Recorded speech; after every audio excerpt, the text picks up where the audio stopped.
வணக்கம். Big topic with Karthik Mayakumar. Leo படத்தோட title promo இப்போ ரிலீஸ் ஆகியிருக்குல்ல, இதை தான் முழுக்க டீகோட் பண்ண போகிறோம். நிகழ்ச்சிகளை போகலாம்.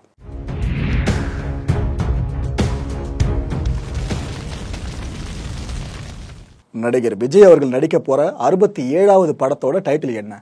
இந்த ஒரு கேள்வியை சுமந்துக்கிட்டு பல நெட்டிசன்ஸும் சமூக வலைதளங்கள் முழுக்கவே நிறைய அசம்ஷன்ஸை முன் வச்சுக்கிட்டு இருந்தாங்க. அதில் பெரும்பாலும் நிறைய பேர் முன் வச்சது என்ன அசம்ஷன் பார்த்தீங்கன்னா, குருதி புனலா இந்த படம் டைட்டில் இருக்கலாம்னு சொல்லிட்டு. ஏன்னா கமல் சாரோட தீவிரமான வெறியன் நம்ம லோகேஷ் கனகராஜ் அவர்கள் அவரோட பேனரு கீழே ஒரு படத்தை விக்ரம்னு சொல்லி கொடுத்துட்டு, கமல் சார் அவரோட கரியர்லேயே பார்க்காத அளவுக்கு பெரிய வசூல் வேட்டை நடத்துகிற ஒரு படத்தை அவருக்கு கொடுத்ததுனாலேயே கமல் சாரோட மிகப்பெரிய அபிமானம் பெற்ற இயக்குனராக லோகேஷ் மேலே வந்தாப்புல. ஒரு ஃபேன் பாய் சம்பவம்னா எப்படி இருக்கும்னு அந்த படத்தில் தெளிவாக காமிச்சிருந்தாரு. அப்பேற்பட்ட நம்ம லோக்கி அவர்கள் இந்த படத்துக்கு குருதி புனல் டைட்டிலாக வைக்கலான்னு பெரிய அளவுக்கு பேசப்பட்டுச்சு. ஆனால் படக்குழு தரப்புலேருந்து உறுதிப்படுத்தல. அவங்க சைலண்டாக கையை கட்டி பார்த்துக்கிட்டு இருந்தாங்க. நீங்கள் கிளப்பி விடுறதை கிளப்பி விடுங்க ராசா, நாங்கள் அனௌன்ஸ் பண்ணுற டைமில் கரெக்டாக அனௌன்ஸ் பண்ணுறோன்னு வெயிட் பண்ணிட்டு இருந்தாங்க. எதுக்கு அந்த குருதி புனல் டைட்டில் சார்ந்த நிறைய பேரும் பேச்சு அடிபட்டுச்சுன்னா, விஜய் சார்களோட ஒரு லுக் ஒன்று வெளியிட்டு இருந்தாங்க இந்த படக்குழு. அந்த லுக்கில் அப்படியே ரத்தம் தெறிக்க அப்படி இருக்கும் அந்த லுக்கு. இதை வச்சு தான் பிளட் ஸ்பிளாட்டிங் இவ்வளோ இருக்குன்னா கண்டிப்பாக குருதி புனல் டைட்டிலாக இருக்கும் நிறைய பேரும் நம்பினாங்க. ஆனால் கடைசியில் வெளியே வந்த டைட்டில் அஃபிஷியலாக பார்த்தீங்கன்னா லியோ, LEO, லியோ அப்படின்ற டைட்டில். ஸோ ரசிகர்களோட குழப்பத்துக்கு இந்த டைட்டில் ஒரு முற்றுப்புள்ளி வச்சிருச்சா? ஆக்சுவலாக இந்த டைட்டிலை ஏதோ ஒரு சின்ன ஃபோட்டோவாக அவங்க வெளியிடலைங்க. டைட்டில் ப்ரோமோ ஒன்று ஃபுல்லாக இதுக்காக தனியாக ஷூட் பண்ணி வெளியிட்டிருக்காங்க. இந்த விக்ரம் படத்துக்காக டைட்டில் டீசர் ஒன்று வெளியிட்டாங்க பார்த்தீங்களா, அதே பாணிங்க. அதை அப்படியே எங்கேயும் பார்க்க முடிஞ்சுது. இதில் LCUவா இந்த படம் இருக்குமா இருக்காதா, லோகேஷ் சினிமேட்டிக் யூனிவர்ஸா இந்த படம் இருக்குமா இருக்காதான்றதான் பெரிய கேள்வியாக எழுந்திருக்கு.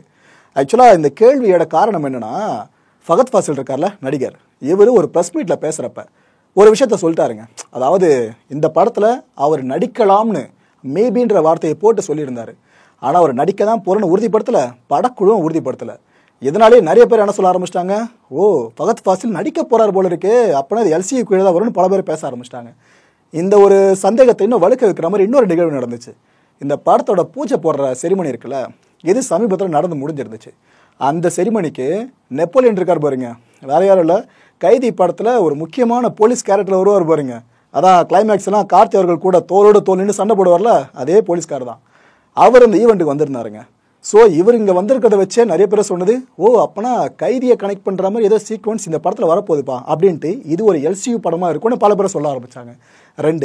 மூணாவது விஷயம் என்ன நடந்துச்சு அப்படின்னு பார்த்தீங்கன்னா, விக்ரம் படத்தில் ஏஜென்ட் டீனா அப்படின்ற கேரக்டரில் பண்ணியிருப்பாங்க பார்த்தீங்களா, அவங்க காஷ்மீருக்கு படக்குழோடு சேர்ந்து கிளம்பியிருக்காங்க. எது இப்போ ஷூட் போயிட்டு இருக்கல விஜய் சாரோட படம், இந்த படத்தோட ஷூட்டு கிளம்பியிருக்காங்க. ஸோ கண்டிப்பாக விக்ரம் படத்தை இதோடு இணைக்கிற சீக்வன்ஸ் வரப்போகுது. ஸோ இந்த படம் LCU கீழே வந்துரும்னு கிளப்பி விட்டாங்க. ஸோ 3 சம்பவங்களும் இந்த ஒரு LCU விஷயத்தை கன்ஃபார்ம் பண்ணிடுச்சா? ஆனால் இதை ரசிகர்கள் கன்ஃபார்ம் பண்ணக்கூடாது, டைரக்டர் கன்ஃபார்ம் பண்ணணும். இப்போ வரைக்கும் லோகேஷ் அவர்கள் 100% வரைக்கும் தெளிவாக சொல்லலை இந்த படம் LCU கீழே வருதுன்னு சொல்லிட்டு. சரி, லோகேஷ் அவர்கள் வாய் திறக்கிற வரைக்கும் இந்த விஷயம் பெருசாக போகும்னு நம்மளுக்கும் தெளிவாக தெரிஞ்சிடுச்சு. அதே மாதிரி தான் இந்த ஒரு போஸ்டர் இருக்குது பார்த்தீங்களா, இதை வச்சும் பேச ஆரம்பித்தாங்க. ரீசெண்டாக வெளியாக இருந்த அந்த போஸ்டர் பார்த்துருப்பீங்க. லியோன்ற அஃபிஷியல் அனௌன்ஸ்மெண்ட் வெளியாகிறதுக்கு முன்னாடி வந்த போஸ்டருங்க இது. இதில் இது L, இது C, இது Uன்னு ஃபேன்ஸ்லாம் பேச ஆரம்பித்தாங்க. இது படக்குழு பேசல, ஃபேன்ஸ் பேச ஆரம்பித்தாங்க. ஸோ லோகேஷ் கனகராஜ் அவர்கள் மறைமுகமாக சொல்ல வந்திருக்காரு, இது LCU கீழே வர படம்னு சொல்லிட்டு அப்படின்னு புரிஞ்சுக்கிட்டாங்க. நான் திரும்ப சொல்கிறேன், இப்போ வரைக்கும் படக்குழு உறுதிப்படுத்தல இது LCU படம்னு சொல்லிட்டு. இந்த எக்ஸ்பெக்டேஷன் எப்படி எகிறது புரியுதா உங்களுக்கு? படக்குழு கன்ஃபார்மாக சொல்லலை LCUன்னு, ஆனால் ஃபேன்ஸ்லாம் இது LCU படமாக தான் இருக்குன்னு சொல்லி இமேஜினேஷன் பெருக்கெடுக்க வைக்க ஆட்டோமேட்டிக்காக படத்துக்கான எக்ஸ்பெக்டேஷன் பீக்கில் போய்கிட்டு இருக்கு. கொஞ்சம் நினச்சி பாருங்களேன், விஜய் சார் லீடாக நடிச்சிட்டு இருக்க ஒரு படத்தில் மல்டி ஸ்டாரர்ஸாக நிறைய பேர் வந்தாங்கன்னா எப்படி இருக்கும் அந்த ஸ்க்ரீன் ப்ரெசன்ஸ்னு சொல்லிட்டு. ஸோ படக்குழுவும் தெரிஞ்சே சைலண்டாக இருக்காங்க போல இருக்கு. சரி, அவங்க பேசுறதை பேசிட்டு இருக்கட்டும், நம்ம பாட்டின ஹைப் ஏற்றலான்னு. அதனால தான் இது போல மறைமுகமான ஒரு சில குறியீடுகளை மட்டும் வச்சு டிசைன்ஸை மேக் பண்ணி வெளியிடுறாங்கன்னு தெரியல. இல்லை, இன்னொரு இன்ட்ரெஸ்டிங்கான ஃபேக்ட் என்ன தெரியுமா? லோகேஷ் கனகராஜ் அவர்கள் சமீபத்தில் ஒரு இன்டர்வியூவில் சொல்லியிருந்தாருங்க. அதாவது, நான் LCU படம் ஒன்று எடுக்கிறேன் அப்படின்னா அந்த படத்தோட டைட்டிலுக்கு கீழே LCUன்னு மென்ஷன் பண்ணிடுவேன் அப்படின்னு சொன்னார். இந்த லியோ படத்தோட டைட்டில் ப்ரோமோ வீடியோ பார்த்துருப்பீங்க. அங்கே அந்த டைட்டிலுக்கு கீழே LCUன்னு மென்ஷன் பண்ணப்படலை. ஸோ அது எது உண்மையாக இருக்கும்? இப்போ தெரிஞ்சிருக்க உங்களுக்கு படக்குழு எப்பேற்பட்ட ஒரு வேலையை ஹேண்டில் பண்ணிட்டு இருக்காங்கன்னு. சரி, இதெல்லாம் விடுங்க. LCUவா வந்தாலும் சரி, LCUவில் இல்லாத படமாக வந்தாலும் சரி, விஜய் அவர்கள் நடிக்கிற படத்தை கொண்டாடுறது ரசிகர்கள் இருக்க தான் செய்கிறோம். சரி, ரைட்டு. இப்போ தாங்க இந்த லியோ டைட்டில் ப்ரோமோ இருக்குல்ல, இந்த வீடியோவில் இருக்க முக்கியமான விஷயங்களை டீகோட் பண்ண போகிறோம். இந்த வீடியோவில் பார்த்தீங்கன்னா இந்த ஷாட் வேற லெவலில் இருக்கும். ஏதோ ஒரு அமைதியான இடத்துல சாக்லேட் மேக்கராக விஜய் அவர்களை காமிச்சிருப்பாங்க. இந்த ஒரு ப்ரோட்டகனிஸ்ட் கேரக்டரை ரொம்ப ரொம்ப ரொம்ப பீஸ்ஃபுல்லான இடமா இருக்கும். இந்த பகுதிக்கு வெளியும் சரி உள்ளேயும் சரி அவ்வளோ பீஸ்ஃபுல்லாக காமிச்சிருப்பாங்க. இதுலேயும் பார்த்தீங்கன்னா இந்த விக்ரம் டைட்டில் டீசர் ரிலீஸ் பண்ண வீடியோ இருக்குல்ல, அதோட சிமிலாரிட்டி அப்படியே ஒத்து போகுது. அதை பற்றி இன்னொரு வீடியோ ஒன்று போஸ்ட் பண்ண போகிறேன். அதை மறக்காம பாருங்க, செம்ம இன்ட்ரெஸ்டிங்காக இருக்கும். லியோ வர்சஸ் விக்ரம்னு சொல்லிட்டு அதை வெயிட் பண்ணி பாருங்க. திருப்பி இதுக்குள்ளே வாங்க. இந்த விக்ரம் டைட்டில் டீசரில் யூஸ் பண்ணப்பட்ட ப்ராப்பர்ட்டிஸோட சிமிலாரிட்டி உள்ளுக்குள்ளே நிறைய இருக்குங்க. என்ன, இந்த கிளாக் இருக்குல்ல, அது இந்த பக்கம் இருக்கும் விக்ரம் டைட்டில் டீசரில், இதில் இந்த பக்கம் இருக்குது. மற்றபடி ஒரு சில ஜாடிகளாக இருக்கட்டும், ஒரு சில பொருட்கள் அப்படியே சிமிலராக கொண்டு வரப்பட்டிருக்கும். இந்த லியோ படத்தில் விஜய் அவர்கள் ஒரு சாக்லேட் மேக்கராக மேபி நடிச்சிருக்கலாம். அதோ கண்டிப்பாக ஒரு பெரிய டான் அளவுக்கு படத்தில் காட்டாமையாக இருக்க போகிறாங்க, கண்டிப்பாக காட்டுவாங்க. ஸோ அமைதியான ஒரு சாக்லேட் மேக்கர் வெளி உலகத்தை பொறுத்த வரைக்கும் எப்படி உண்மையான டானா இருந்திருக்காரு இல்லைனா இருக்க போறாரு அப்படின்றத சொல்ற படமா இது இருக்கலாம். ஒவ்வொரு டேரக்டருக்கும் ஒவ்வொரு டச் இருக்குங்க. இப்போ கேபி சாரோட படங்கள்லாம் பார்த்தீங்கன்னா ஸ்லைடு போடுவாப்ல, படம் போயிட்டு இருக்கும், திடீர்னு ஸ்லைடு போடுவாப்ல, அதுக்கப்புறம் ஒவ்வொரு கேரக்டராக மூவ் ஆகிட்டு இருக்கும். இதே மாதிரி ஒவ்வொரு டேரக்டரும் பார்த்தீங்கன்னா ஒவ்வொரு குறியீடுகளை வைப்பாங்க அவங்களோட படங்களுக்குள்ள. இது இந்த அர்த்தத்தை தான் புரிய வைக்குது அப்படின்றத நாம ஒன்று புரிஞ்சுப்போம். ஆனால் டேரக்டர் பெர்ஸ்பெக்டிவ் வேற மாதிரி இருக்கும். அவரோட பெர்ஸ்பெக்டிவ் கேட்குறப்ப ஓ இதில் இவ்வளோ விஷயம் சொல்லியிருக்காரா அப்படின்னு நம்மளுக்கு ஒரு கூஸ்ப மூமெண்ட் ஒன்று கிடைக்கும். அதே மாதிரி நம்ம லோக்கியோட படங்களில் பார்த்தீங்கன்னா ஷார்ட்ஸுங்க, அவரும் மறைமுக குறியீடுகளாக வைப்பார். இதை விட ஷார்ட்ஸுக்கு அதிகமாக இம்பார்ட்டன்ஸ் கொடுப்பாரு. லோக்கியோட படங்களை 2 ஷார்ட்ஸை உங்களால் பிரதானமாக பார்க்க முடியும். ஒன்று, ஒரு கேரக்டரோட எமோஷன்ஸை மொத்தமாக வெளிப்படுத்துகிற மாதிரி இந்த சைட் ஃபேஸ் ஷாட் இருக்குது பார்த்தீங்கன்னா, அதை அதிகமாக யூஸ் பண்ணுவார். நீங்கள் மாநகரத்தில் பார்க்க முடியும், கைதியில் பார்க்க முடியும், விக்ரமில் பார்க்க முடியும், ஏன் மாஸ்டர் வரைக்குமே பார்க்க முடியும் உங்களால். அது போல் ஷார்ட்ஸை, அதுவும் விக்ரம் படத்தில் ஸ்பெசிஃபிக்காக பார்த்தீங்கன்னா நம்ம ஃபகத் ஃபாசில் அவரோட சைட் ஃபேஸ் ஷாட் ஒன்று வரும், வேற லெவலில் இருக்கும். அது கண்ணு பேசுங்க, அந்த நடிகரை பொறுத்த வரைக்கும் கண்ணு பேசும் பயங்கரமா. ஏன்னா மற்ற ஆக்டர்ஸ் கிட்ட இல்லாத ஒரு பிரத்யேக குணாதிசயம் ஃபகத் ஃபாசில் கிட்ட இருக்கும். கண்ணு அப்படி எமோட் பண்ணும் ஒவ்வொரு சீக்வன்ஸ்லையும். அப்பேற்பட்ட நபருக்கு இந்த சைட் ஷாட்டை வச்சு அந்த ஒரு சீனை அப்படி எலிவேட் பண்ணியிருப்பார் நம்ம லோக்கி அவர்கள். அண்ட் இந்த விக்ரம் படத்தில் கிளைமேக்ஸ் வருவார் பாருங்க, அந்த ரோலெக்ஸ் கேரக்டர், அதுலயும் இந்த கூட்டத்தை திரும்பி பார்க்குறப்ப ரோலெக்ஸ் கேரக்டருக்கு ஒரு side face angle Loki use பண்ணியிருப்பாரு. அப்படி இருக்கும் தியேட்டரில் பார்க்கும்போது தெரியா இருந்துச்சு அது. அதே மாதிரி இந்த படத்துலையும் சைட் ஃபேஸ் ஷாட்டை கண்டிப்பாக நம்மளால பார்க்க முடியும், கேரண்டியாக சொல்லலாம். ஏன்னா டைட்டில் ப்ரோமோலேயே அந்த டச் லைட்டாக வந்துட்டு போகுது. இது ஒரு ஷாட்டு. லோக்கியோட ஃபேவரட்டான இன்னொரு ஷாட் என்னன்னு பார்த்தீங்கன்னா இந்த ஷாட்டு தாங்க, இந்த சிங்கிள் ஐ ஷாட்டுன்னு சொல்லுவோம். அப்படி இந்த ஒரு கண்ணில் மட்டும் எமோட் பண்ணுற மாதிரி இருக்கும் அந்த ஷாட்டு. அதுவும் விஜய் அவர்கள் டே எஃபெக்ட்லையும் நைட் எஃபெக்ட்லையும் இந்த சிங்கிள் ஐ ஷாட் அப்படின்றது இந்த குறிப்பிட்ட ப்ரோமோவில் வருது. அப்படி இருக்குது சூப்பராக. அடுத்து நம்ம டீகோட் பண்ணுற விஷயம் சர்ச்சைக்குரியதா அப்படின்னு நீங்கள் எடுத்துக்கலாம், இல்லைனா என்னவா இருக்கு படைப்பாளிகளோட சுதந்திரம், இதில் நாம எப்படி தலையிடுறது அப்படின்னு எடுத்துக்கலாம். It's up to you. இப்போ அதை டீகோட் பண்ணலாம். இந்த ஷாட்டில் பார்த்தீங்கன்னா அதாவது டே எஃபெக்ட்லேருந்து இந்த டைட்டில் ப்ரோமோ நைட் எஃபெக்ட் மாறிடும். அப்போ இந்த ஷாட் வருங்க, இந்த ப்ரொட்டகனிஸ்ட் கேரக்டர் இங்கேருந்து இப்படி மூவ் ஆகும்போது பின்னாடி கிராஸ் சிம்பிளை காமிச்சிருப்பாங்க. நீங்கள் கவனிச்சு பார்த்தீங்களா, சமீப காலமாக வெளிவர விஜய் படங்களோட எந்த ஒரு ட்ரைலராக இருக்கட்டும், டீசராக இருக்கட்டும், அதிலலாம் கிராஸ் சிம்பிள் அதிகமாக பார்க்க முடியும். இந்த பெஸ்ட் படத்தோட முன்னோட்ட காட்சிகள்லாம் பார்த்துருப்பீங்க, பின்னாடி ஷர்ட் வரைக்குமே கிராஸ் சிம்பிளை கரெக்டாக யூஸ் பண்ணியிருப்பாங்க. இதை பற்றி நிறைய பேரும் சர்ச்சை அப்படின்னு சொல்கிறவங்களும் இருக்காங்க, ஏப்பா இதெல்லாம் சர்ச்சை இல்லைப்பா அப்படின்னு சொல்கிறவங்களும் இருக்காங்க. இதில் நீங்கள் எந்த ரகத்தில் வரீங்கன்றதை நீங்களே முடிவு பண்ணிக்கலாம். ஏன்னா இந்த ஷாட் இதே ப்ரோமோவில் தான் வருது. அடுத்து இந்த ஒரு ஷாட்டுங்க, ஆக்சுவலாக இந்த ட்ரைலர் டீசர் இதெல்லாம் கார்லாம் மற்ற வெஹிக்கிள்லாம் மூவ் ஆகிட்டு இருக்கப்ப அதோட நம்பர் பிளேட்டை நம்ம பார்த்து டீகோட் பண்ணுவோம். அது மாதிரி இதில் நம்பர் பிளேட் பார்த்தீங்கன்னா டிஎஸ்ல ஆரம்பிக்குது, TS03BR2159 முடியுது. இந்த டிஎஸ் எடுத்துக்கிட்டீங்கன்னா இந்த கார் ரெஜிஸ்டர் நம்பர் இருக்குல்ல, இது தெலுங்கானாவை சேர்ந்தது. எதுக்காக தெலுங்கானா நம்பர் பிளேட்டை இந்த கார்களில் வந்திருக்கு? அந்த தெலுங்கானா பகுதியும் இந்த காஷ்மீரை இணைக்கிற மாதிரி ஏதாவது விஷயங்கள் இந்த படத்தில் இருக்கா என்ன, இந்த ஒரு கேள்வி நம்மளுக்கு வருது. அது மட்டும் இல்லை, இந்த படம் பேன் இண்டியா ஃபிலிம் தெரிஞ்சிருக்கும்னு நம்புறேன். ஸோ தெலுங்கு ஆடியன்ஸை கவர்றதுக்காக மேபி இந்த ஷாட்டை அவங்க வச்சிருக்கலாம், நான் பர்சனலாக நினைக்கிறேன். இது எல்லாத்தையும் தாண்டி இந்த தெலுங்கானாவை கனெக்ட் பண்ணுற முக்கியமான விஷயம் என்ன தெரியுமா சொல்கிறேன். போன வருஷம் நவம்பர் மாதம் வாக்கில் என்னாச்சுன்னா, ஹைதராபாத்தில், தெலுங்கானாவோட கேபிட்டலுங்க ஹைதராபாத், ஓகேவா, அந்த ஹைதராபாத்தில் 22 வயசான MBA ஸ்டூடெண்ட் ஒருத்தர் அரெஸ்ட் பண்ணப்பட்டார். என்ன குற்றச்சாட்டுன்னு நினைக்கிறீங்க? இந்த சாக்லேட்ஸில் நிறைய ட்ரக்ஸை கலந்து அதை நிறைய பேருக்கு விற்றுருக்காப்புல. அவரோட கஸ்டமர்ஸ்லாம் பார்த்தீங்கன்னா 18 வயசுலேருந்து 22 வயசு பசங்க பொண்ணுங்க தான். அவருக்கே 22 வயசு தான், ஓகேவா, அவர் இந்த வேலையை பார்த்துருக்காரு. எப்படி தெரியுமா எல்லாருக்கும் சேல் பண்ணியிருக்காரு? இந்த ஊபர் ரேபிடோலாம் இருக்குல்ல, இதில் ஒரு சாதாரண பயணி மாதிரி புக் பண்ணிவிடுவார். அந்த ஆப்பில் புக் பண்ணிவிட்டு அந்த சரக்கு இருக்குது பாருங்க, அதை தூக்கி உள்ளே மறைச்சி வச்சுக்கிட்டு வண்டியில் போகிற இடத்துல ஃபுல்லாக கிளைண்ட்ஸ் கிட்ட விற்றுட்டு வருவாப்புல. இப்படி ஃபுல்லாக சேல் பண்ணியிருக்காரு. மினிமம் 5000 ரூபாயில் ஆரம்பித்து 10,000 ரூபாய் வரைக்கும் அந்த சேல் நடந்திருக்கு. எல்லாமே சாக்லேட் பார் ஷேப்பில் இருக்கும். அதனால் யாருக்குமே சந்தேகம் வரல, விற்றுக்கிட்டே இருந்திருக்காரு. அதுக்கப்புறம் போலீஸ் எப்படியோ அதை கண்டுபிடிச்சி அந்த நபரை அரெஸ்டே பண்ணிட்டாங்க. போலீஸார் அந்த நபரை பிடிச்சி விசாரிச்சாங்க. பார்த்தீங்கன்னா அப்போ தான் அங்கே உச்சக்கட்ட ஷாக்கே ஆனாங்க அவங்க. என்னன்னா, இந்த ஹேஷ் ஆயில்னு சொல்லுவாங்க, இதை இந்த ரா சாக்லேட்ஸ் இருக்குது பார்த்தீங்களா, அதில் கலந்து ஃபுல்லாக போதை ஏற்றுற அளவுக்கு எல்லா இன்க்ரீடியண்ட்டையும் போட்டு வச்சுட்டு அதுக்கப்புறம் யாருக்கும் சந்தேகம் வராத வகையில் இவ்வளோ நல்லா சேல் பண்ணியிருக்காரு. இது ஆக்சுவலாக ஒரு நபர் தான் பார்த்தா பின்னாடி பெரிய நெட்வொர்க்காக இருக்குது போல இருக்குது. இவ்வளோ விஷயம்லாம் ஹைதராபாத்தில் போன வருஷம் நவம்பர் மாதம் வாக்கில் நடந்துச்சு. இது செய்தி ஊடகங்களையும் பத்திரிகைகளையும் பெரிய செய்தியாக வளம் வந்துச்சு. பார்த்துருப்பீங்கன்னு நம்புறேன். நம்ம லோக்கி கிட்ட ஒரு பழக்கம் இருக்குங்க. ஒரு சின்ன நிகழ்வு நடந்திருக்கும், அதை வச்சு பெருசாக ஒரு ஸ்டோரியாக பண்ணிவிடுவாப்புல. இதுக்கு உதாரணமாக கைதி படம் இருக்கு, அதை சொல்லலாம். எப்படிப்பா சொல்கிறேன்னு கேட்டிங்கன்னா, விளக்குற மக்களே, ஒரு வாட்டி லோகேஷ் கனகராஜ் அவர்கள் ஒரு நியூஸ் பேப்பரில் பார்த்துருக்காராங்க. அது என்ன நியூஸ்னா, ஒரு ஸ்டேஷனில் ஒர்க் பண்ணுற ஒரு போலீஸ் அதிகாரியோட குடும்ப ஃபங்க்ஷன் ஒன்று, அவங்க வீட்டில் கல்யாணமோ சம்திங், அதுக்காக அங்கே இருக்கிற எல்லாருமே இன்வைட் பண்ணியிருக்காரு. அந்த ஸ்டேஷனில் இருக்கவங்களாம் என்ன இருக்குன்னா, எல்லாருமே கல்யாணத்துக்கு ஒரே டைமில் போயிட்டு இருக்காங்க. இவர் இருப்பார் அவர் இருப்பார் நம்பிக்கிட்டு எல்லா பிசி எல்லாருமே கிளம்பிட்டு இருக்காங்க. கடைசியில் பார்த்தா ஸ்டேஷனுக்குள்ள ஆளே கிடையாது யாருமே. அந்த நேரத்தில் போலீஸ் ஸ்டேஷனுக்குள்ளே இருந்த சிலர் என்ன பண்ணியிருக்காங்க, உள்ள இருந்த வாக்கி டாக்கியெல்லாம் திருடிட்டு போயிட்டு இருக்காங்க. இந்த ஒரு நிஜ நிகழ்வு இருக்கு பார்த்தீங்கன்னா, செய்தியாக வந்தது பத்திரிகையில். இதை பார்த்து இன்ஸ்பயர் ஆகி தான் அந்த கைதி படத்தோட ஒட்டுமொத்த கதையவும் லோகேஷ் கனகராஜ் உருவாக்கியிருந்தாங்க. ஸோ ஒரு சின்ன விஷயத்தை எவ்வளோ பெரிய கதையை கொண்டு போயிருக்காரு பார்த்தீங்களா. அது எல்சிக்குள்ளே வர்றதெல்லாம் வேற லெவல் யோசனைங்க. லோகேஷ் சிறந்த டைரக்டர் நம்ம சொல்கிறதுக்கு காரணம் இது போல நிகழ்வுகள் தான். அவ்வளோ இருக்குங்க. இன்னொரு விஷயத்த சொல்கிறேன்னு, இந்த ஆயுத பூஜை நேரத்திலலாம் பார்த்தீங்கன்னா சோஷியல் மீடியாவில் ஒரு ஃபோட்டோ பயங்கர வைரலாக போயிட்டு இருக்கும். நம்ம கமாண்டர் படத்தில் அர்னால்டு நடிச்சிருப்பார்ல, அப்போ சில வெப்பனை தூக்கி ஒரு ஹேண்டில் பண்ணுற மாதிரி காமிச்சிருப்பாங்க. அதுமாதிரி தோளில் ஒரு வெப்பனை தூக்கி பிடிச்சிட்டு இருக்க மாதிரியும் நெத்தியில் பட்டை அடிச்சிருப்பாங்க. யாருக்கு? நம்ம அர்னால்டுக்கு. இந்த ஃபோட்டோ தான் ஹாப்பி ஆயுத பூஜை அப்படின்ட்டு ஃபுல்லாக ட்ரெண்ட் ஆகிட்டு இருக்கும். இதில் இன்ஸ்பயர் ஆன லோகேஷ் தான் இந்த கைதி படத்தில் கிளைமேக்ஸ் ஃபைட் ஒன்று வரும் பாருங்க, அவ்வளோ பெரிய ஒரு மிஷின் கண்ணை தூக்கி கையில் வச்சிருப்பார்ல கார்த்தி, இந்த சீனை எடுக்கிறதுக்கு அவர் இன்ஸ்பயர் பண்ணி இருந்துச்சான். எப்படி சின்ன சின்ன விஷயங்களை மெகா ஸ்க்ரீனில் அப்படி கொண்டு வராரு பார்த்தீங்களா. ஸோ இந்த வரிசையில் தான் இந்த Hyderabad chocolate best drugs issue இருக்குல்ல, இதை பற்றி கூட மேபி அவர் இந்த படத்தில் பேசியிருக்கலாம். நான் சொல்ற ஜஸ்ட் அசம்ஷன் தான், ஏன்னா நான் லோக்கி கிடையாது. இந்த நம்பர் பிளேட் இணைக்கிற விஷயம், அதுவும் இல்லாமல் விஜய் அவர்களை ஒரு சாக்லேட் மேக்கராக காமிச்சிருக்க விஷயம், அண்ட் இதெல்லாம் தாண்டி லோக்கி அவர்கள் ட்ரக்ஸ் சம்பந்தமான கான்டென்ட்ஸில் பயங்கரமாக ஈடுபாடு காட்டுவாப்பில். ஸோ இது எல்லாத்தையும் கனெக்ட் பண்ணி தான் சொல்கிறேன், ஒரு வேளை இந்த தெலுங்கானா நிகழ்வு அவருக்கு இம்பாக்ட் ஏற்படுத்தியிருக்கலாம். இப்போ அடுத்து இந்த ப்ரோமோவில் பார்க்க போகிற முக்கியமான ஒரு டீகோடிங் என்ன அப்படின்னா, சாக்லேட்டை மேக் பண்ணுற ப்ராசஸ் போயிட்டுருக்கோம்.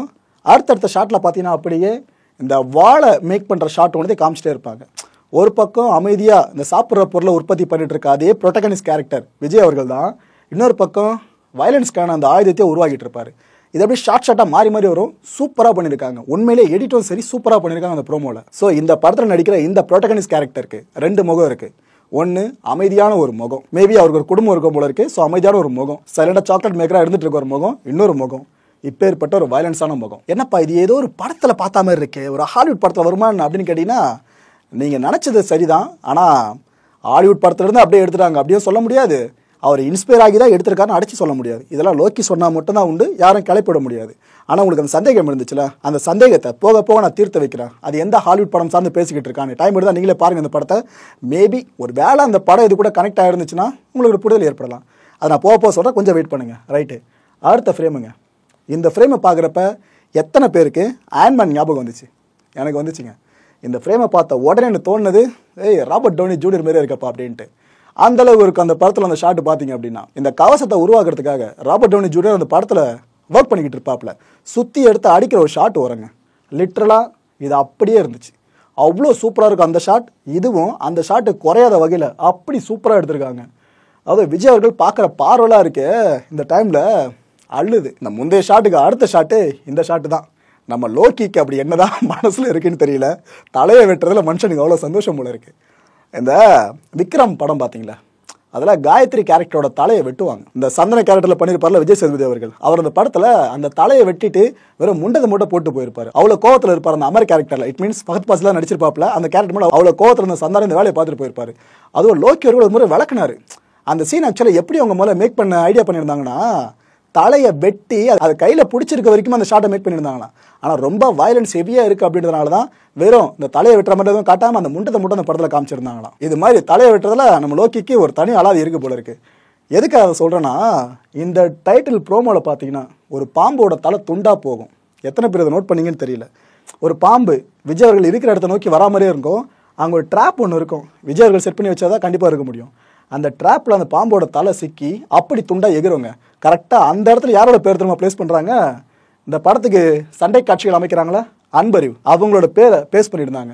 எனக்கு தெரிஞ்சு இந்த படத்தில் எந்த அளவுக்கு வயலன்ஸ் உச்சமாக இருக்கும் அப்படின்றதுக்கு இந்த ஒரு காட்சி அமைப்பு ஆகச்சிறந்த சான்று.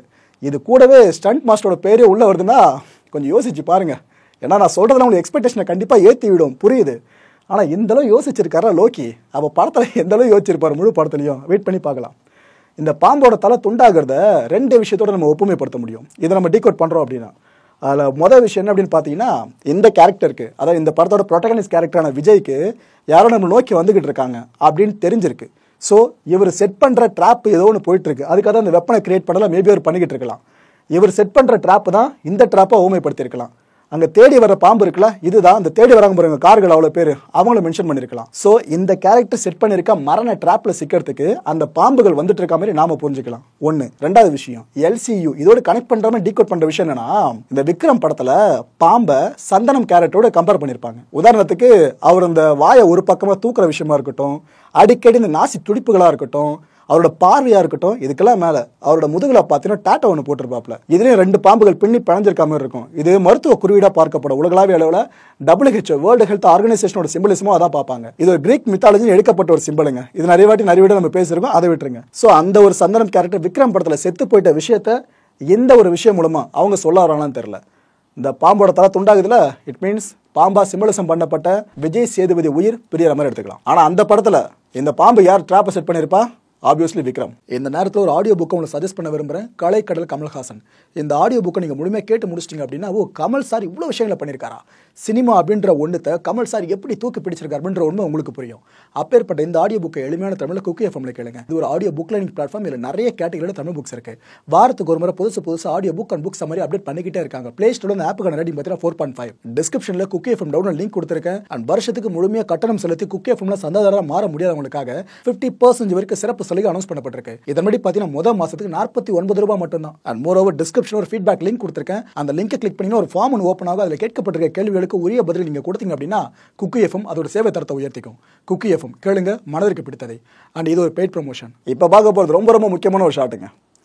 ஒரு ஈகிள் பறந்துகிட்டு இருக்கும். கீழே பார்த்தீங்கன்னா கார்கள் போய்கிட்டே இருக்கும். அதுவும் கார்கள் வளைஞ்சு போகிறத வச்சா நமக்கு ஒரு பிம்பம் கிடைக்கும். இதுவும் கிட்டத்தட்ட பாம்பு ஷேப்பில் தான் நம்மளுக்கு பார்க்குற மாதிரி இருக்கும். ஸோ ஈகிள்னு லோக்கி அவர்கள் அவருடைய யூனிவர்ஸில் யாரை மென்ஷன் பண்ணுவார்? S, Kamal sir. விக்ரம் படத்தில் ஆரம்பிச்சிட்டாப்ல. அதை ஈகிள் இஸ் கம்மிங் தான் பாட்டே இருக்கும். அதுவும் படத்தில் அங்கங்கே ஈகிள் ஸ்டாச்சுலாம் காட்டுவாங்க விக்ரம் படத்தில். ஸோ கமல் சாரை ஈகிளை ஒரு ப்ரொஜெக்ட் பண்ணுறதுக்கு தெளிவாக தெரியுது. இந்த டைட்டில் ப்ரோமோல ஈகிள் ஷாட் வருது அப்படின்னா என்ன சொல்ல வராங்க?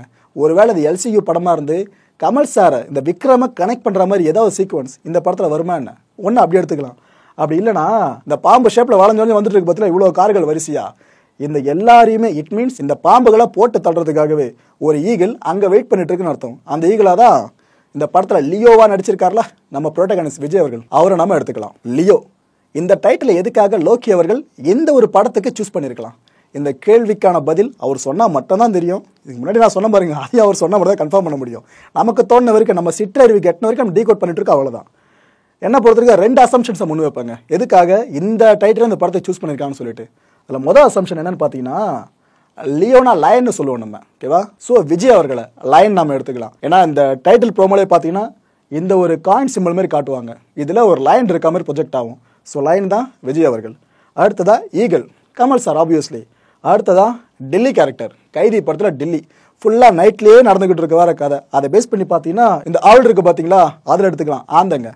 ஸோ மொதல் 3 எழுத்துக்களும் சேர்த்து பாருங்க, லியோன்னு முடியும். லயனுக்கு எல், ஈகிளுக்கு இ, ஆளுக்கு ஓ. ஸோ இதை மூலம் கனெக்ட் பண்ணால் லியோன் முடியுது. ஒன்று ஃபர்ஸ்ட் தியரியை பார்த்துட்டீங்க. 2வது தியரி உண்மையிலே நடந்த ஒரு விஷயங்க. இதை மேற்கொள்ளிட்டே சொல்கிறேன். ஒருவேளை அந்த ஒரு நபரால் இன்ஸ்பயர் ஆகி கூட நம்ம லோக்கி இந்த டைட்டில் சூஸ் பண்ணியிருக்கலாம். என்னன்னு பார்த்தீங்கன்னா 92 வயதான ஒரு நபர், அவர் பேரு லியோ ஷார்ப்பு. உண்மையான பேர் ஓகேவா? Leo sharp. 2016 வருஷம் டிசம்பர் 12ஆம் தேதி அமெரிக்காவோட மிஷிகன் பகுதி இருக்குல்ல, அங்கே ஒரு மரணம் அடைஞ்சிட்டாருங்க. எப்போ? 92 வயசுல. ஏன்னா இப்போ ஒரு தாத்தா பற்றி பேசிட்டு இருக்கு அப்படின்னு கேட்டிங்கன்னா, ட்ரக்லாடு நம்ம எவ்வளோ பேரை பற்றி படிச்சிருப்போல.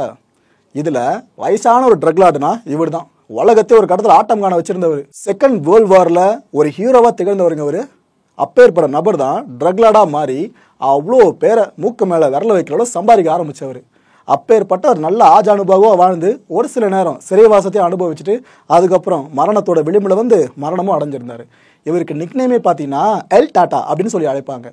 அப்பேற்பட்டோட பேர் தான் லியோ ஷார்ப்பு.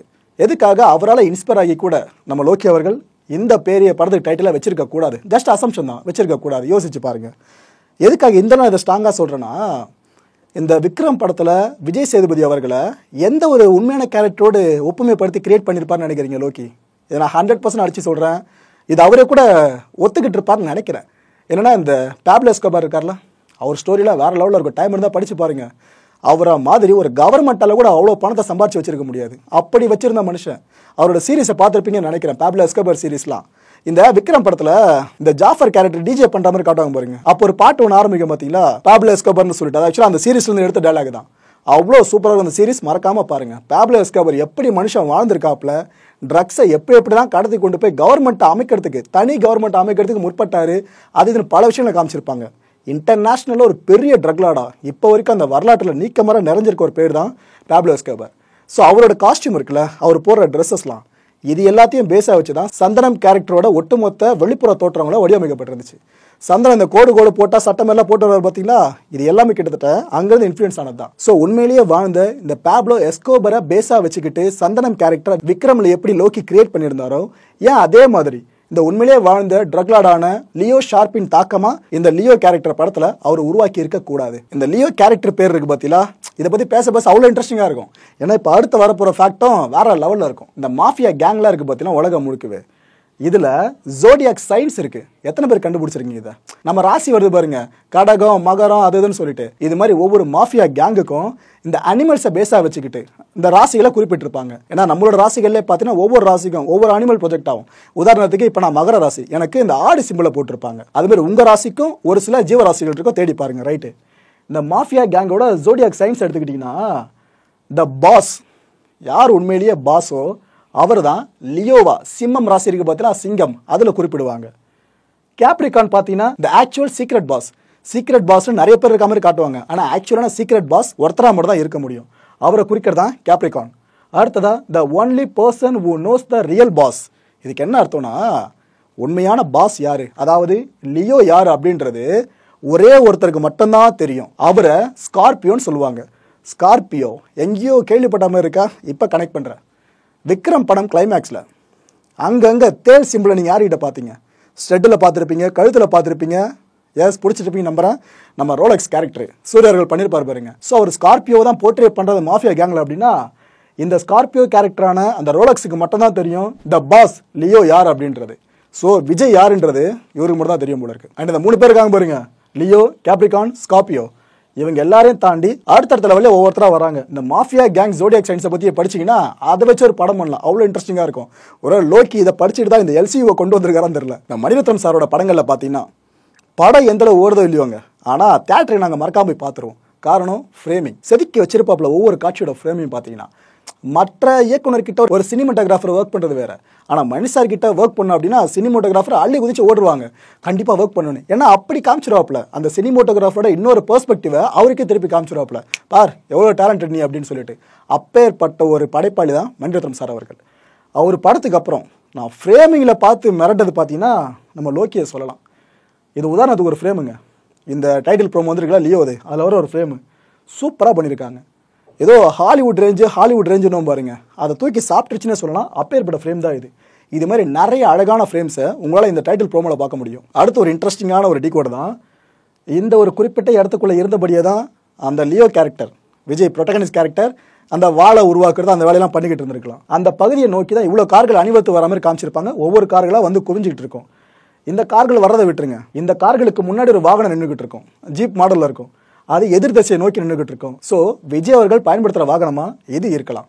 அந்த படத்தில் அவர் இந்த மாதிரி வாகனத்தில் ஓட்டிட்டு மாஸ்க் காமிச்சிட்டு வந்தார்னா தெரியா இருக்கும். இந்த தேல் சிம்பலிசம் இருக்கு பார்த்தீங்களா, அதை மேற்கொள்ளுற மாதிரி இன்னொரு விஷயத்தையும் உங்களுக்கு நான் கொஞ்சம் விவரிச்சா சொல்கிறேன்னு. இந்த வாலோட கைப்பிடி பார்த்தீங்களா, அதிகபட்சம் இதோடு வந்துடும் கிராஸ். அதுக்கப்புறம் ஒன்று கீழே ஒரு 40 டிகிரி வரைக்கும் பெண்ட் ஆகும், மேலே பெண்ட் ஆகும்.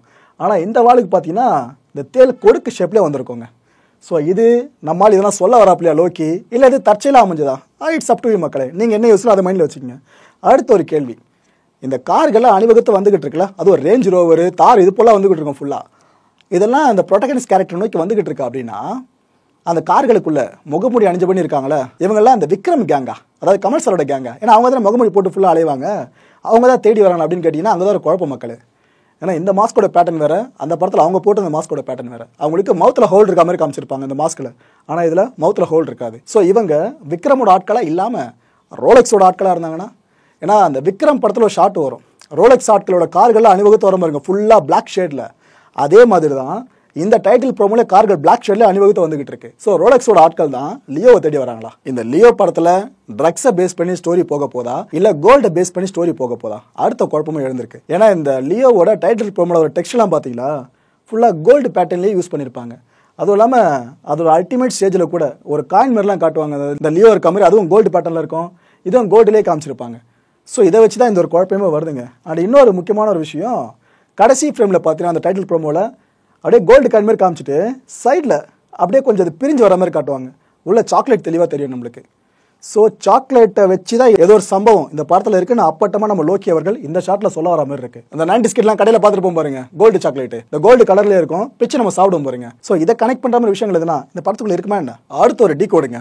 இந்த டீகோட் பண்ணுறப்ப எங்களுக்கு ஆமால வாய்ப்பு இருக்குல்ல அப்படின்னு தோணுச்சு. ஆனால் இதை கேட்டதுக்கப்புறம் உங்களுக்கு இருக்குமோன்னு தோணலாம். அப்பேற்பட்ட டீகோடு தான் இது.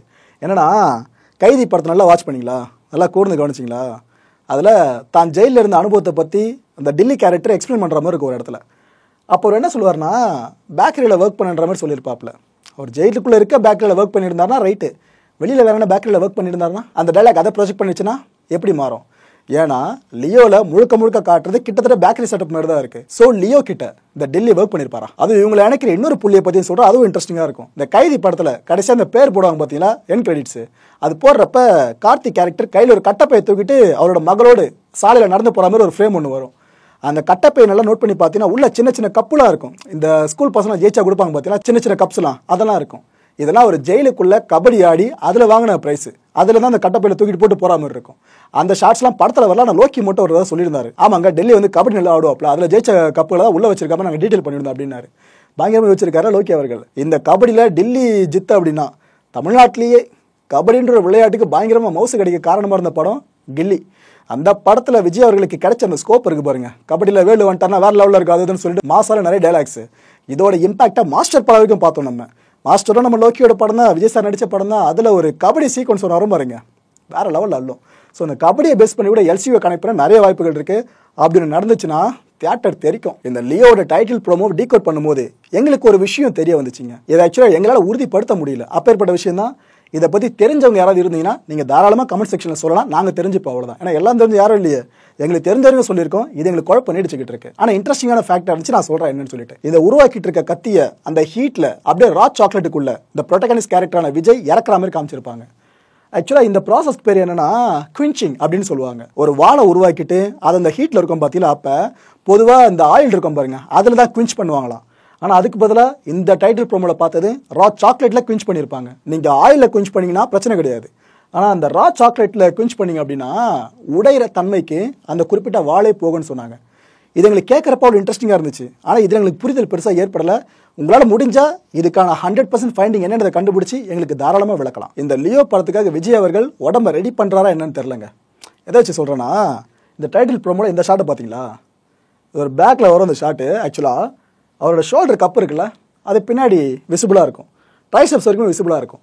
இந்த ட்ரைசெப்ஸுக்கும் கமல் சாருக்கும் லோக்கிக்கும் பெரிய கனெக்ட் இருக்குது, உங்களுக்கே தெரிஞ்சிருக்குன்னு நம்புறேன். இந்த விக்ரம் படத்தில் ட்ரைசெப்ஸுக்கு ஒரு ஷாட் இருக்குன்னு நம்ம லோக்கி சொன்னதுமே கமல் சார் போயிட்டு தட்டல் அடிச்சிட்டு இருப்பாப்ல.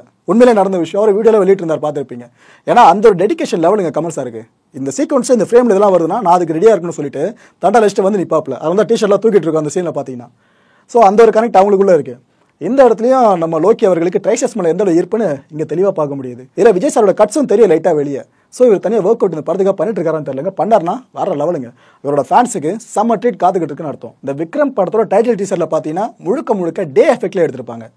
நைட் எஃபெக்ட் ஒன்றுமே நீங்கள் பார்க்க முடியாது. ஆனால் அப்படியே லியோக்கு வாங்க, டே இருக்கும் ஃபர்ஸ்ட் ஹாஃப், செகண்ட் ஹாஃப் பார்த்தா அப்படியே நைட்டில் காமிச்சிருப்பாங்க. ஸோ இருமுகம், 2 ஃபேஸஸ் இந்த ப்ரோட்டகனிஸ்ட்க்கு இருக்கிறதா நாம புரிஞ்சுக்கலாம். அதில் ஒன்று நான் முதல்ல சொன்ன மாதிரி அன்பான அமைதியான ஒரு குடும்ப தலைவன், ரெண்டாவது வயலன்ஸோட உச்சகட்டமாக நிறைஞ்ச ஒரு மனுஷன். அதை எப்படி இப்போ இவ்வளோ ஆணித்தரமாக சொல்கிறேன் அப்படின்னு கேட்டிங்கன்னா, இப்போ விவரிக்கிற மக்களே, முன்னாடி ஒரு லீடு கொடுத்தேன் பாருங்க, ஒரு ஹாலிவுட் படத்தை சேர்த்து வச்சு இது கூட பேசிக்கிட்டு இருக்கான்னு ஸ்க்ரீனில் பார்க்குறீங்களா, இதுதான் அந்த ஹாலிவுட் படம். இந்த படத்துக்கு பேர் A history of violence, 2005 release ஆன படங்க. நல்லா ஓடின படம், வேற கதை வேற லெவலில் இருக்கும். சிம்பிளாக சொல்லட்டுமா, அதாவது இவர் தான் அந்த படத்தோட ப்ரோட்டகனிஸ்ட்டுங்க. இவருக்கு ஒரு மனைவி, குழந்தைங்க, அமைதியான குடும்பம். ஒரு ரெஸ்டாரண்ட் நடத்திட்டு இருப்பாப்புல. அந்த ரெஸ்டாரண்ட்டுக்குள்ள ஒரு தடவை ஒரு அசம்பாவிதம் நடந்துடும், ஒருத்தரை கொண்டுடுவாப்புல. அதுக்கப்புறம் தான் ஃப்ளாஷ்பேக் ஓப்பன் பண்ணால் தெரியும் இந்த மனுஷன் ஒரு பெரிய கேங்ஸ்டர்னு சொல்லிட்டு. இதுதான் படத்தோட நாட்டு. இந்த நாட்டு மட்டும் லியோ படத்தோட நாட்டாக இருந்தால் எப்படி இருக்கும்? விஜய் அவர்களை அமைதியாகவே காமிச்சிட்டு சடனாக ஒரு டிரான்ஸ்ஃபர்மேஷன் ஏதோ அவர் சார்ந்த நபர்களுக்கு ஒன்று ஆகி அவர் அதனால வெகுண்டு இருந்து அவர் ஒரு பெரிய கேங்ஸ்டர் அதுக்கப்புறம் காட்டுற மாதிரி ஒரு டிரான்ஸ்ஃபர்மேஷன் இன்டர்வெல்ல ரிவீல் பண்ணப்பட்டா எப்படி இருக்கும் தேட்டரில் சொல்லும் போது எக்ஸ்பெக்டேஷன் அதிகமாகுதுல. அப்பேற்பட்ட ஒரு ஸ்டோரி லைன் தான் இதுங்க எ ஹிஸ்டரி ஆஃப் வயலன்ஸ். இந்த படத்தோட சேர்த்து வச்சு தான் லியோ படத்தோட கதை இதுவாக இருக்கணும்னு பல பேருமே சொல்லிக்கிட்டு இருக்காங்க. அதை விடுங்க, அது ஏன்னா படக்குழுன்னு அதிகாரப்பூர்வமாக அறிவிக்கல இந்த படத்தோட கதையை பண்ணுறாங்களா இல்லைனா அது முழுக்க முழுக்க நம்ம லோக்கியோட கைவண்ணமான்னு சொல்லிட்டு. என்னை பொறுத்த வரைக்கும் இது போல ஒரு படத்தோட ரைட்ஸ் வாங்கி பண்ணுறதா இருந்தால் அவங்க முதல்ல அறிவிச்சிருப்பாங்க. இப்போ இருக்க அறிவிப்பு வழியாகல என்ன சொல்லணும் புரியும் நம்புறேன். எதுக்கு இந்த ஒரு படக்கதை சார்ந்து இவ்வளோ தூரம் அழுத்தமாக ரசிகர்கள் நம்ப ஆரம்பிச்சிட்டு இருக்காங்க அப்படின்னா, இந்த காஷ்மீருக்கு சமீபத்தில் கிளம்பி போனாங்களே தனி விமானத்தில் இந்த லியோ படக்குழுவினர், அந்த நேரத்தில் த்ரிஷா போயிருக்காங்க அண்ட் ஒரு குழந்தையும் கூட போயிருக்காங்க. ஸோ அந்த குழந்தை தான் இந்த படத்தில் த்ரிஷா அம்மாவாகவும் லியோ கேரக்டர் விஜய் அவர்கள் அப்பாவும் இருந்து அவங்களோட மகளா மேபி இருக்கலாம்னு ஒரு அசம்ஷன் வளர்த்துக்கிட்டு இருக்கு. ஸோ இதை பேஸ் பண்ணி தான் எ ஹிஸ்டரி ஆஃப் வயலன்ஸ் கதையை நிறைய பேர் முடிச்சு போட்டுட்டு இருக்காங்க. மக்களே, என் அன்பார்ந்த விஜய் ரசிகர்களே, நீங்கள்லாம் சிந்திக்க வேண்டிய முக்கியமான ஒரு விஷயம் என்ன தெரியுமா? இவ்வளோ தூரம் டீகோட் பண்ண பாருங்க, அது இருக்கலாம் இது இருக்கலாம்னு சொல்லிட்டு. ஏன்னா இருக்கோன்னு இல்லை இருக்கலாம்னு சொல்லியிருந்தேன். நம்மளோட இந்த கணிப்புகளில் எது எது நடக்க வாய்ப்பு இருக்கு, நிகழ வாய்ப்பு இருக்கு அப்படின்றது 100% நம்மளுக்கு தெரிய வரணும். அப்படின்னா அக்டோபர் மாதம் 19ஆம் தேதி வரைக்கும் நம்ம காத்துக்கிட்டு இருக்கணும். ஏன்னா அன்னைக்கு தான் லியோ ரிலீஸ் ஆக போகுது. பார்க்கலாம் வெயிட் பண்ணி என்ன நடக்க போகுதுன்னு சொல்லிட்டு. அடுத்த நிகழ்ச்சியை சந்திக்கலாம். நன்றி, வணக்கம்.